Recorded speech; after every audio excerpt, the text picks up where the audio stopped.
out here in my grubs on the front upper porch here. Got myself a mason jar of mulberry wine. And I'm watching the world go by, so hopefully I won't be too nosy I'll sit here and watch the cars go in and out, because I pretty much know what every car that goes by here is. So, anyway, hopefully I won't do that too much and sit there and be like, okay, here comes Dave, he's coming home. But, anyway, thought I would talk about something that is kind of, it's been brought up to me several times, and it was brought up to me one more time this morning, and I thought maybe I'd just discuss this, because it is something that, in my opinion, is important, and so, since this is my YouTube channel, I want to talk about it. I did not this last weekend, but the weekend before, I did a class, I taught a couple classes at a women's expo, and the reason I go to these women expos is because a lot of times women don't realize they have some of the same opportunities that men do. It's not because I hate men, because really I relate to men more than women do, more than women for the most part. But I teach because a lot of women may have this in the back of their head. They're interested in learning how to shoot a gun, or how to hunt, or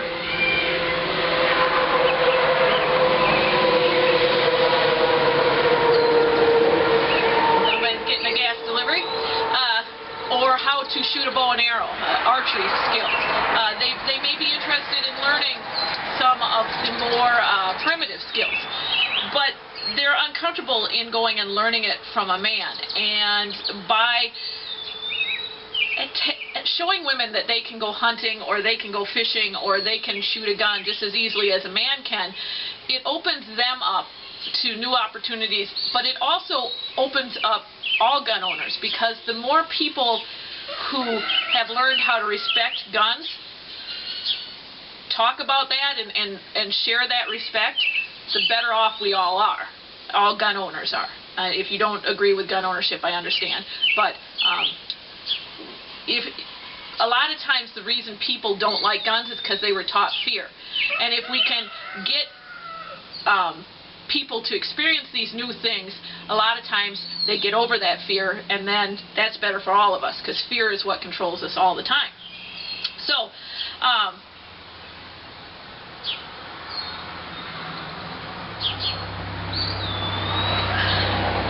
anyway,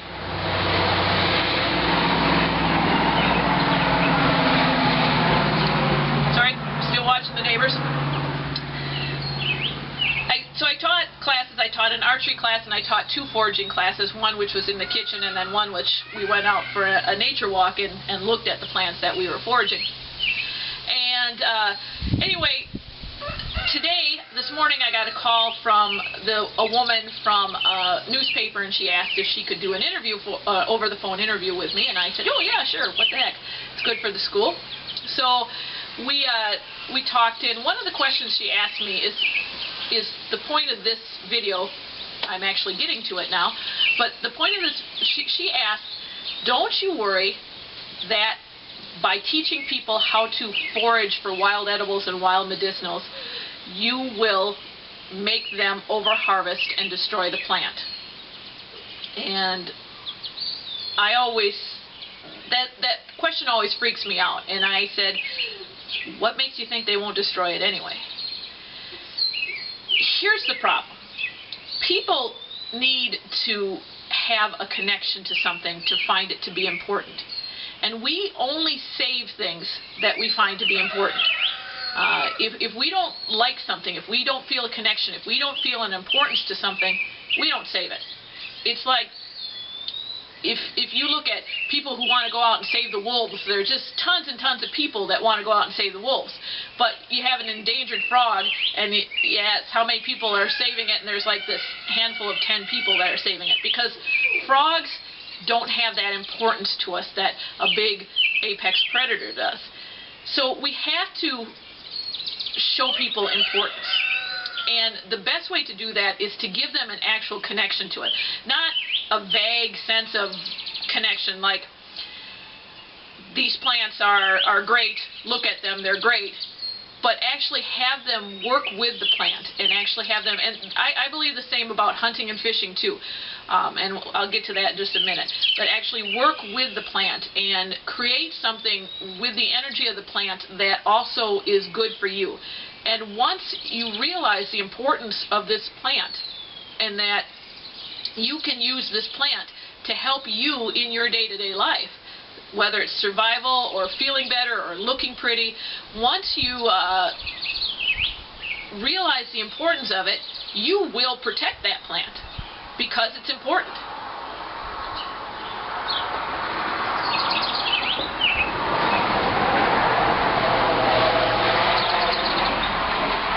And by not knowing it, by not realizing the importance of this plant, you could inadvertently destroy it. And the example I always use is farmland. Most people vaguely have an idea, it's this concept in their head that food comes from farms. And most people are in agreement that food is somewhat important to us. We don't have food, we die. So food has an importance to us. And food comes from farms. But for some odd reason, we cannot take the next leap that then we need to protect farmland. And for a very long time, we have been destroying our farms. Basically from the 1960s all the way to 2008, we were just destroying our farms.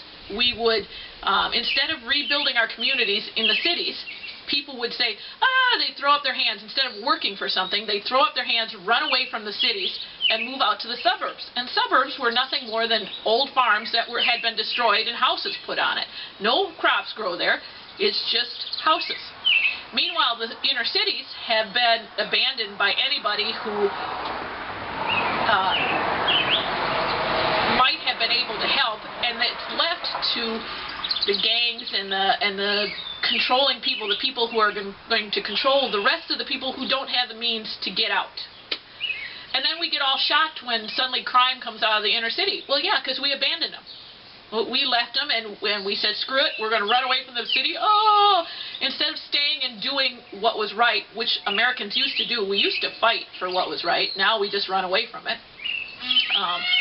But instead of doing that, we moved out to the suburbs. And so we did two things. We created a haven for crime, a nest for crime, and we destroyed farmland. And we have the concept that farmland is where our food comes from, but we don't, and we know that food is important, but we don't protect it because most people no longer have the connection between growing their own food and eating it, and the importance of that connection. And so we're destroying our farmland. It's just going. Houses are going. Actually, a lot of people, I know a lot of people were hurt financially by the collapse, the stock market collapse of 2008. But actually, if you want to think about it, it actually saved a lot of people's lives because we were destroying farmland faster than... it's never going to be replaced. You can't replace it. There is a finite amount of farmland out there, and Americans just don't realize how lucky they are. Farming is our biggest export. We grow more food than anybody but Russia. So it's like, you don't destroy the one thing that we Americans still make.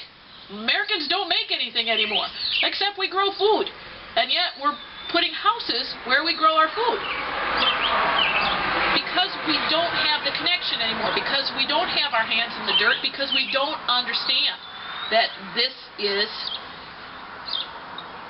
where our food comes from. I mean, we know it somewhere in the back of our minds, but we can't make the connection between what we know and reality.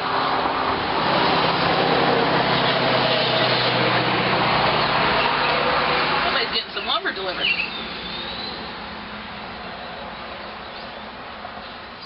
Well, that's the same way with plants and hunting and fishing. And I'll go on this because I know there's going to be some people that are going to be very angry with me because I'm going to say hunting and fishing is a good thing, and I know that there's going to be some people that are angry about this, but hunters and fishermen give more money to environmental causes than any other group there is.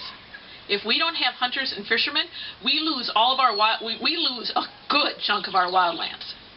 These are the people that keep those wildlands wild.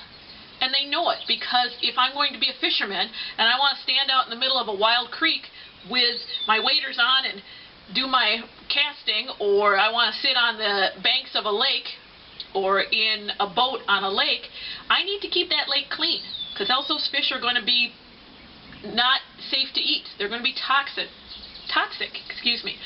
and you know, the water is not going to be fun to sit on if it's all polluted. If I can't touch the water, oh my God, I mean really. So I got to protect that lake.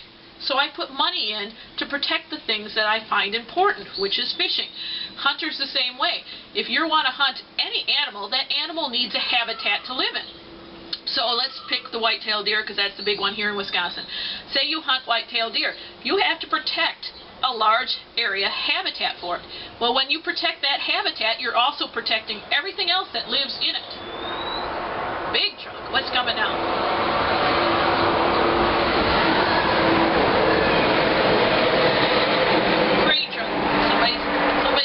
Grain delivered. Let's see if I can hear what slows down. Being a nosy neighbor here. They're all my relatives. I'm allowed to be nosy. Anyway, and hunters know this. Pheasants Forever has put millions of dollars into restoring pheasant habitat, which is the prairies here in southern, or not here in southern Wisconsin, but in southern Wisconsin and in central Wisconsin. And that has recreated an ecosystem that was on the verge of dying out. And Pheasants Forever gave us that back. These hunters gave us that back. Non-hunters didn't do it. In fact, whenever non-hunters are asked to pay for things, there's a big uproar. Hunters pay for things through not only through their clubs and organizations, but they pay for things they buy a hunting license and they buy stamps. And when you buy certain things that are related to hunting, you pay a 0.5% tax here in Wisconsin. Well, they said, well, why can't we, for bird watchers, because bird watchers are out there, why can't we put a 0.5% tax on binoculars? Because that's what, and the bird watchers started screaming, no, we don't want to pay for this. Well, so basically what you're saying then is hunters rule when it comes to saving animals' lives. That nobody wants to put their money where their mouth is. Now, when I talk about hunters, I talk about actual hunters, not these jackasses who shoot a gun at an animal and consider themselves a hunter. You know, a hunter is somebody who does actually like the environment. Anyway, so that's going back to teaching people about foraging. If you know that you can get a free meal by going out and collecting milkweed, which I'm going to do in about as soon as this is over, and if I'm not stumbling too much, and you can cook it up, you're going to protect milkweed. Now, when you protect milkweed, you protect the monarch butterfly, because the monarch butterfly cannot exist without milkweed. And if it's important to you, you're going to protect it. And if it's important to you because you have that connection, you're going to protect it. And that's the main thing. We destroy things willy-nilly. Human beings do, sometimes without even realizing it. I decided I want to have a dock down by the lake, so I'm going to cut out all of these boneset plants that are growing down by the lake. This beautiful bunch of boneset plants. I'm going to just plow right through them and put my dock down there so I can put my boat out onto the lake. Well, if it's your lake, and if it's your land, you have the legal right to do it. But if you realize the importance of boneset and how it can protect you and keep you safe, and save your family, it has saved millions of people from influenza. If you realize this, you will not just willy-nilly go plow your way down to the lake. You will find the best place. You know, even if you still want lake access, you're going to find the best place that destroys the least amount of plants, or the least amount of things that you can relate to. And that's why I do it. When people get an actual connection An actual connection, not a spiritual one, not an abstract one, but an actual connection to nature, where they actually say, I am a part of this. Look at this. I get my food from that. I'm a part of it. It's a part of me. When I eat it, I take from it, and it enters into me. When they can make shelter out of it, when they can make a fire out of it, when they can be part of nature in a real sense, not in some abstract sense, but in a real sense, they will protect it. And that has been shown over and over and over again. Again, as I said, hunters and fishermen who are part of nature, because you can't hunt in the big city. You hunt out in nature. And these hunter and fishermen put their money where their mouth is. They protect what's important to them. And foragers, if people have a connection that way, they will begin to protect the plants. And when you protect the plants, you realize you have to protect the habitat those plants are in. And then when you protect the habitat those plants are in, all the animals that live, the animals and the insects that live in that habitat are protected. And when they get protected, then the soil, the very soil that those plants come from, can regenerate and regrow and become healthy again. And all of that comes from you wanting to protect this one plant because you have a physical, actual connection to it. And before I continue on and on and on, I think that's about it. I have drank quite a bit of my wine here, so hopefully I'm still sounding halfway decent and haven't taken up swearing, because the redneck comes out every now and then when I get a little buzzed. But anyway, that's one of my takes. There is a reason. We're going to destroy things anyway. So why not teach people the importance of things so that instead of destroying what they know nothing about, they protect what becomes their connection to the world. And that's about it.